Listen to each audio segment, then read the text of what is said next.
A college student sat quietly in seat 23F, textbooks in hand, secrets buried deep.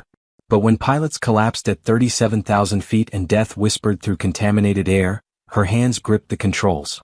The Black Hawks came, not to rescue her but to salute. She was never just a student. Before you watch full story, comment below from which country are you watching. Don't forget to subscribe. The morning sun broke through the clouds over Seattle-Tacoma International Airport as Maya Chin stood in the security line at Terminal C, shifting her weight from one sneaker to the other. She wore faded jeans, a gray University of Washington hoodie, and carried a navy backpack stuffed with organic chemistry textbooks. Her dark hair fell in a casual ponytail, and she had the tired look of a student who'd stayed up late studying before an early flight. At the TSA checkpoint, the officer glanced at her boarding pass without interest. "Flight 447 to Dulles?" he asked mechanically. Maya nodded with a small smile. "Heading home for a few days." He waved her through without a second thought, and she collected her belongings, slinging her backpack over one shoulder as she made her way toward gate C-24. The gate area was already filling with passengers when Maya arrived 45 minutes before departure. Flight 447 was a popular route, a direct connection from Seattle to Washington Dulles International Airport serving business travelers, government workers, and students traveling between coasts. She found an empty seat near the large windows overlooking the tarmac and pulled out her chemistry textbook, flipping to a chapter on molecular structures heavily annotated with colored highlighter. To anyone observing her, she appeared exactly what she seemed, a college student trying to squeeze in last-minute studying before a long flight. Around her, the gate filled with the usual cross-section of travelers. A businessman in an expensive suit typed furiously on his laptop while talking into a wireless headset about quarterly projections. A young mother struggled to keep two small children entertained with coloring books and juice boxes. An elderly couple sat holding hands, their matching windbreakers suggesting they were returning from a Pacific Northwest vacation. Several rows away, a group of college-age travelers laughed at something on their phones, their casual clothes marking them as students. When her boarding group was called, Maya stood and joined the line, moving slowly toward the jet bridge. The gate agent scanned her mobile boarding pass with a cheerful, "Have a great flight," and she entered the narrow corridor connecting the terminal to the aircraft. At the aircraft door, a flight attendant with perfectly styled blonde hair greeted her warmly. "Welcome aboard."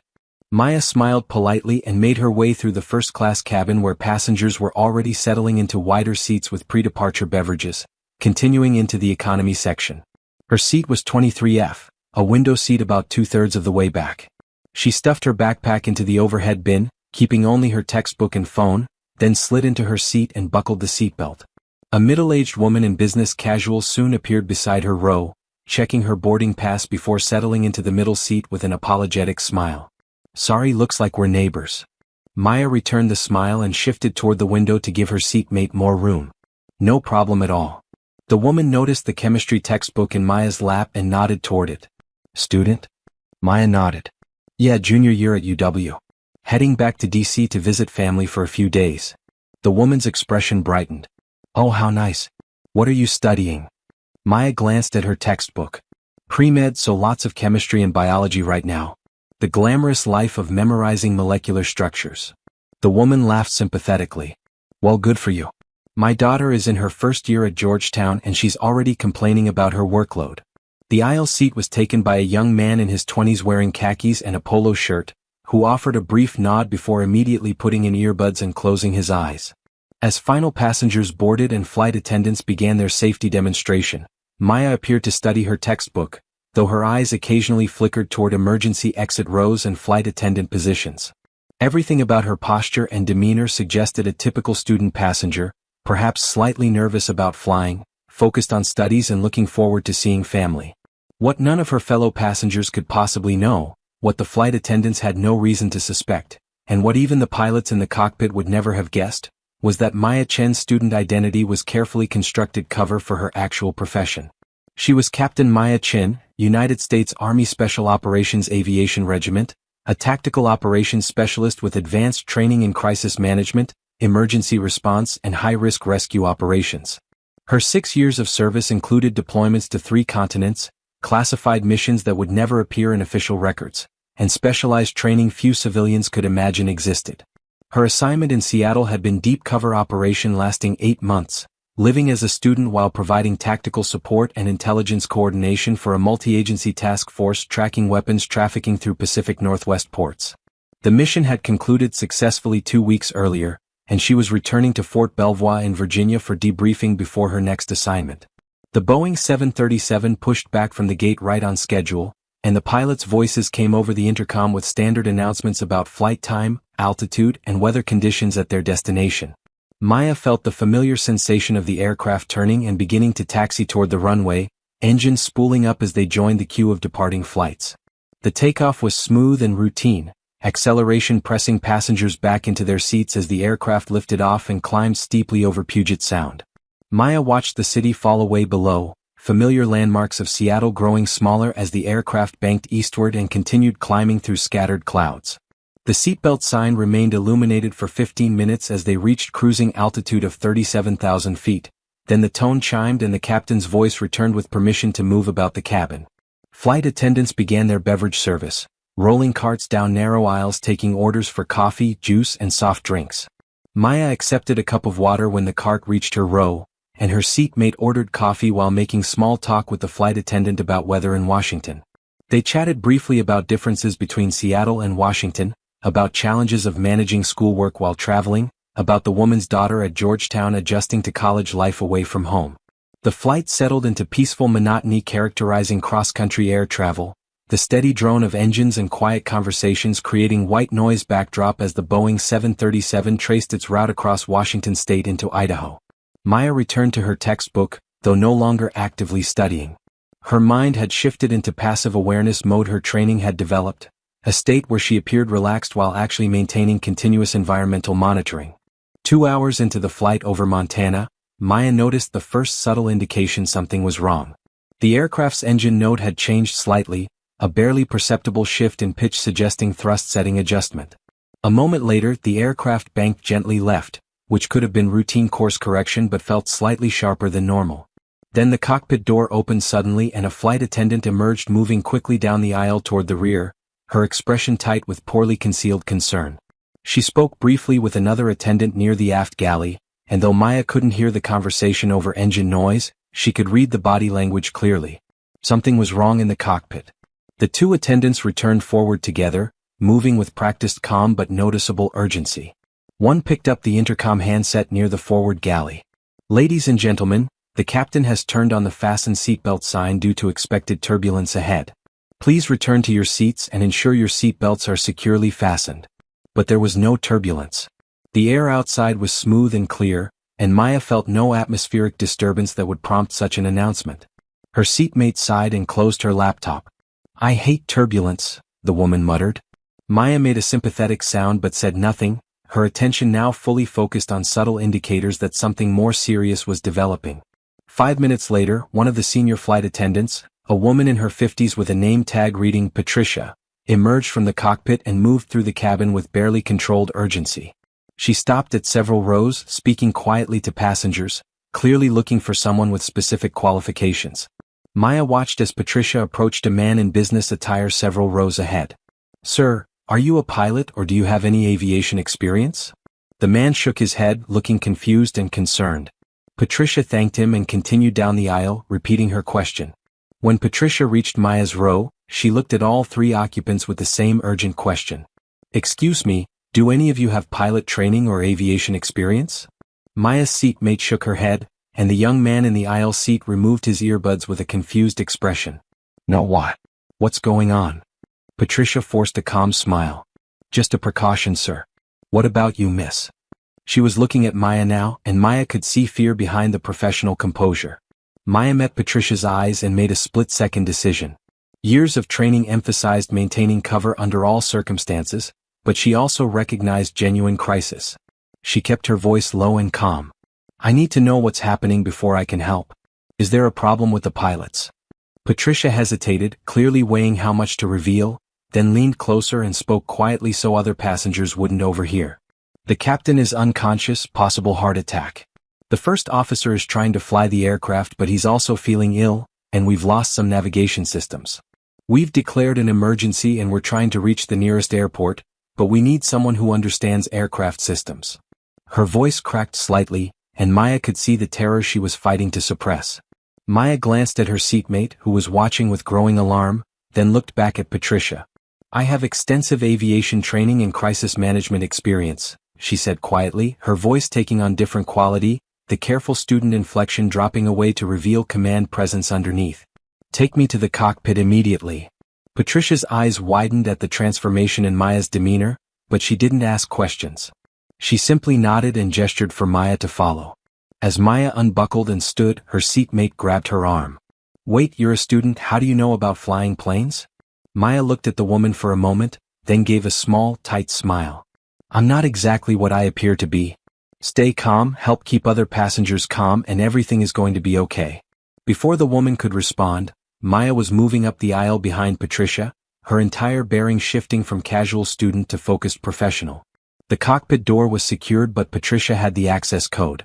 She opened it to reveal controlled crisis. The captain, a man in his late 50s with gray hair, was slumped in the left seat, unconscious and breathing shallowly.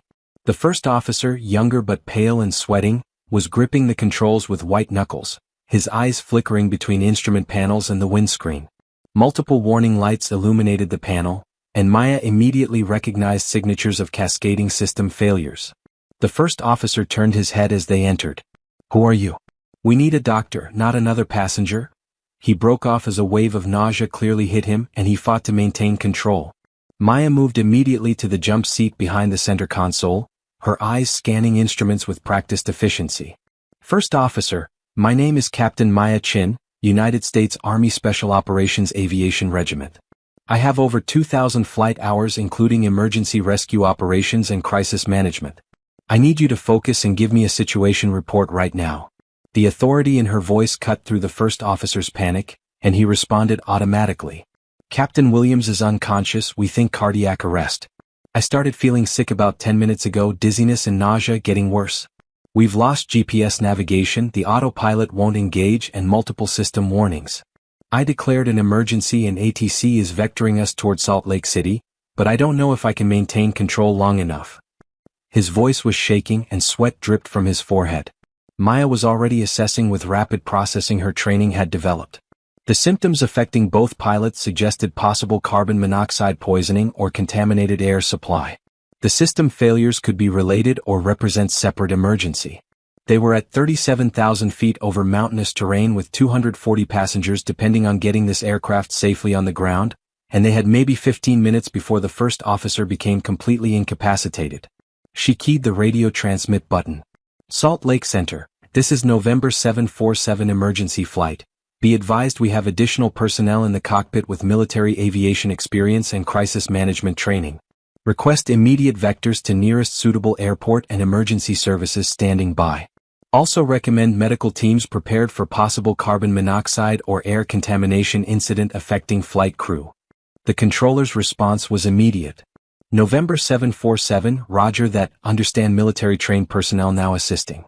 Nearest suitable airport is Salt Lake International, currently 48 miles southeast of your position. Descend immediately to 15,000 vectors to follow. Emergency services are being notified. Say fuel remaining and souls on board." Maya checked fuel gauges and did rapid calculations. "Salt Lake Center, fuel is approximately 2 hours, souls on board 243 including crew." She turned to Patricia, who stood frozen in the doorway. "Get the other attendants up here immediately. I need medical personnel if we have any on board to tend to the captain, and I need someone to check air quality sensors throughout the cabin. Also check if any other passengers are feeling symptoms like dizziness or nausea. Move fast but don't create panic." Patricia nodded and disappeared down the aisle. The first officer was struggling to maintain altitude and heading, his movements becoming increasingly sluggish. Maya made a quick decision. "I'm taking the controls. Release and acknowledge." The first officer's hands came off the yoke immediately, relief flooding his face. Controls released. Maya gripped the right side controls and felt the aircraft respond. "I have the controls. Now listen carefully, I need you to stay conscious and talk to me. What's your name?" The first officer blinked, fighting to focus. "Mike." "First Officer Mike Davidson." Maya kept her voice firm but reassuring. "Okay Mike, you're doing great. I need you to breathe slowly and deeply, and tell me everything you remember before you started feeling sick." As Mike struggled to answer, Maya was simultaneously flying the aircraft, monitoring instruments, and processing emergency procedures she had trained for in scenarios exactly like this. She initiated a controlled descent toward 15,000 feet, adjusting power and pitch to maintain safe descent rate while keeping airspeed within normal parameters. The Boeing 737 responded smoothly to her inputs, and she felt the familiar sensation of connection with the machine that all experienced pilots knew. She had flown helicopters primarily during her military service, but her training had included fixed-wing aircraft and she had maintained proficiency. Mike was talking, his words slightly slurred but still coherent.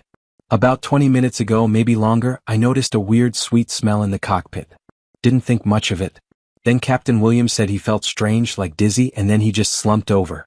I tried to revive him but couldn't, so I called for the flight attendants and declared the emergency. Then I started feeling it too, and it's getting worse. Maya nodded, her suspicion about contaminated air supply confirming. She looked at environmental system controls and saw they were pulling cockpit air from standard bleed air system off the engines. If there was contamination in that supply, they needed to switch to emergency oxygen immediately. She pointed to oxygen masks stored above the pilot seats. Mike, put on your oxygen mask right now. Full flow. He fumbled with the mask, and Maya reached over with her left hand to help him secure it while maintaining control with her right. Once his mask was in place and she could see his breathing steadying, she pulled down her own mask and switched it to full flow. The pure oxygen immediately began clearing her head, and she realized she had been starting to feel the effects herself without consciously registering them. Patricia returned with another flight attendant and a man in his 40s wearing casual clothes who identified himself as Dr. Robert Harrison, a cardiologist from Seattle heading home to Washington. Maya kept flying while directing resources with crisp efficiency. Doctor, the captain may have suffered cardiac arrest, but we also suspect air contamination in the cockpit. Don oxygen equipment before examining him, and be prepared to perform CPR if necessary. Patricia, I need you to check if any passengers are exhibiting similar symptoms, and I need a full count of how many people on board have any aviation, medical, or emergency response training. Also, there should be emergency air quality sensors in the aft equipment bay. Get someone to check the readings.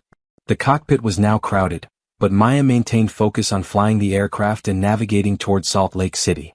The radio came alive with another transmission. November 747, Salt Lake Center, descend now to 10,000, turn right heading 120. You are cleared direct to Salt Lake International, expect vectors for ILS runway 34 left. Airport has been notified, emergency equipment is standing by. Be advised we are also scrambling military support from Hill Air Force Base due to the nature of your emergency. Maya acknowledged the instructions and turned the aircraft to the new heading while continuing descent. Mike was looking somewhat better with the oxygen mask on, his color improving and his eyes more focused. She spoke to him through the intercom system built into the masks. Mike, I need you to help me with the radios and instruments. Can you do that? He nodded. Yeah, I think so. The oxygen is helping. Maya managed a quick smile behind her mask. Good. We're going to get through this together. Dr. Harrison was examining Captain Williams, who remained unconscious but was breathing on his own. His pulse is weak and irregular but stable for now. I can't give a definitive diagnosis without proper equipment, but it's consistent with either cardiac event or some kind of toxic exposure. He needs advanced medical care as soon as possible. Maya nodded, her hands making constant small adjustments to the controls as they descended through 20,000 feet. The mountains below were clearly visible now, the Wasatch Range rising dramatically from the valley floor, and she could see Salt Lake City in the distance. As they descended through 15,000 feet, Maya's tactical training was already processing multiple scenarios and contingencies. They had approximately 20 minutes until landing, assuming she could maintain current approach speed and the aircraft systems continued functioning. The first officer was stable but not capable of assisting with complex operations. The captain needed immediate medical attention. 240 passengers were depending on precise execution of landing procedures in an aircraft with compromised systems. Salt Lake Center came back with new information. November 747, be advised Hill Air Force Base is launching 2 UH-60 Black Hawk helicopters to rendezvous with your position and provide escort and emergency support capabilities. They will maintain visual contact during your approach and landing. Call sign is Guardian 1 and Guardian 2. Maya felt a slight chill at that announcement. Black Hawks meant Army aviation, which meant there was a possibility that someone in the military command structure had already connected her presence on this flight with the emergency assistance being provided. She pushed that concern aside and focused on the immediate task. They were now at 10,000 feet and approaching the initial waypoint for the instrument approach into Salt Lake International. The weather was clear, visibility unlimited, and she could see the airport clearly about 15 miles ahead. Patricia returned with her report. 3 passengers were feeling mild dizziness and nausea, consistent with lower-level exposure to whatever had affected the pilots. The air quality sensors showed elevated readings for carbon monoxide throughout the aircraft, though levels in the passenger cabin were much lower than what must have been present in the cockpit. The source appeared to be contaminated bleed air from the number 1 engine, and Patricia had managed to isolate that system following emergency procedures, which had immediately improved the situation. Maya processed this while flying the approach, her hands and feet working the controls with smooth precision as she intercepted the localizer and glide slope for the ILS approach to runway 34 left. Mike was helping now, calling out altitudes and airspeeds, his voice stronger with the oxygen helping clear the contamination from his system. The Boeing 737 descended smoothly through 8,000 feet, then 7,000, tracking perfectly down the invisible radio beam that would guide them to the runway threshold. Through the windscreen, Maya could see the airport growing larger, the parallel runways clearly visible, and emergency vehicles already positioning along the taxiways with their lights flashing. Then 2 dark shapes appeared in her peripheral vision, and she glanced left to see the Black Hawk helicopters taking up formation on either side of the Boeing 737, maintaining perfect station about 200 feet away. The helicopters were UH-60MS, the latest version, bristling with advanced communications equipment and carrying full rescue and medical capabilities. The lead Black Hawk pilot came up on the emergency frequency. November 747, this is Guardian 1 flight lead, we have you in sight and are maintaining escort position. You are looking good on approach, runway is clear, all emergency equipment is standing by. Understand you have military-trained personnel flying the aircraft. Maya keyed her radio. Guardian 1 affirmative. This is Captain Maya Chen, United States Army SOAR, currently assisting with emergency operations aboard this flight. We are stable and continuing approach at this time. There was a brief pause, and she could imagine the conversation happening inside that Black Hawk cockpit as the crew processed her identification. SOAR was the Special Operations Aviation Regiment, the elite Night Stalkers whose reputation preceded them throughout military aviation circles. When the response came, the pilot's voice had changed subtly, carrying a note of respect and recognition. Copy that, Captain Chen. Understand you are Night Stalker qualified. You have full support from Guardian Flight. Call if you need anything. Inside the passenger cabin, people were starting to realize something extraordinary was happening. The Black Hawk escort was visible through the windows, an unmistakable military presence that signaled this was no ordinary emergency. Flight attendants were moving through the aisles, ensuring seatbelts were fastened and preparing passengers for landing, but conversations buzzed with speculation and concern. Maya's seatmate from 23F was staring out the window at the helicopters, her mind racing as she connected the dots between the nervous student who had been sitting beside her and the military pilot apparently now flying the aircraft from the cockpit. Maya continued the approach with total concentration, her training and experience taking over as she worked through the complex procedures. 5,000 feet, 4,000 feet, the runway growing larger in the windscreen as they descended on the glide slope. She called for landing gear down and Mike operated the controls, 3 green lights illuminating to indicate the gear had extended and locked. Flaps to landing position, speed reducing to approach speed, the Boeing 737 configured perfectly for landing as they crossed the outer marker. The Black Hawks maintained their escort positions, the pilots flying with the precision that marked them as elite military aviators, ready to react instantly if the situation deteriorated. 3,000 feet, 2,000 feet, the runway threshold clearly visible now with its distinctive markings and approach lighting system. Maya made minute corrections to alignment and descent rate, her eyes scanning between the windscreen and the instruments, cross-checking every parameter to ensure they were exactly where they needed to be. Beside her, Mike was calling out altitudes, 1,000 feet, 500, 400, 300. The runway rose to meet them, the landing zone markers passing beneath the nose. Maya pulled the power back to idle and began the flare, the practiced movement of bringing the nose up slightly to arrest the descent and set up for touchdown. The main landing gear contacted the runway with barely a chirp of tires, a smooth touchdown that would have made any commercial pilot proud, and Maya immediately deployed the speed brakes and thrust reversers while applying brakes. The Boeing 737 decelerated smoothly, slowing from landing speed to taxi speed as they rolled down the runway with fire trucks and emergency vehicles pacing them on either side. The Black Hawks had peeled off during the final approach and were now hovering over the runway approach end, their crews watching to ensure the landing was successful. Maya turned off the runway at the designated taxiway where emergency vehicles were waiting, and followed the guidance of a ground controller who marshaled them to an isolated parking area away from the main terminal. As soon as the aircraft came to a complete stop and the engines spooled down, emergency personnel swarmed around it, positioning stairs and equipment while medical teams prepared to board. Maya secured the cockpit controls and helped Mike remove his oxygen mask, both of them breathing hard from the adrenaline and stress of the past 30 minutes.